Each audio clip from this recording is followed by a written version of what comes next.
उत्तर प्रदेश के एक छोटे से गांव सूरजपुर में सूरज ढलते ही अंधेरा छा जाता था। गांव में बिजली के खंभे तो थे, लेकिन उनमें रोशनी का नामो निशान नहीं था। बच्चों की पढ़ाई, किसानों का काम और महिलाओं की गृहस्थी सब कुछ इस समस्या से प्रभावित था। इसी गांव में आदित्य नाम का एक युवक रहता था। वह पढ़ाई में तेज था और हमेशा गांव की भलाई के बारे में सोचता था। शहर जाकर पढ़ने की चाहत थी, लेकिन परिवार की आर्थिक स्थिति ने उसे गांव में ही रहने को मजबूर कर दिया। गांव के लोग बिजली की समस्या को अपनी किस्मत मान चुके थे, लेकिन आदित्य इसे बदलना चाहता था। एक दिन आदित्य को शहर से लौटे अपने मित्र रवि से सौर ऊर्जा के बारे में पता चला। रवि ने बताया कि कैसे सौर ऊर्जा से बिना बिजली के भी उजाला किया जा सकता है। आदित्य को यह विचार बहुत पसंद आया। उसने गांव में ही इस तकनीक को लागू करने की ठानी, परंतु समस्या ये थी कि सौर पैनल खरीदने के लिए पैसे नहीं थे।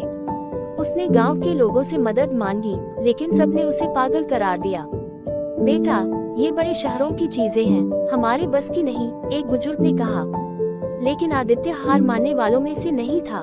उसने इंटरनेट से जानकारी जुटाई, पास के शहर जाकर इंजीनियरों से मिला और छोटे छोटे सौर लैंप बनाने की कला सीख ली। उसने खुद के बनाए कुछ छोटे सौर लैंप गांव के कुछ घरों में लगाए।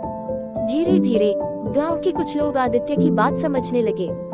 उन्होंने मिलकर थोड़ा पैसा इकट्ठा किया, जिससे आदित्य ने कुछ और सौर पैनल खरीदे। जल्द ही गांव के स्कूल और पंचायत भवन में रोशनी होने लगी।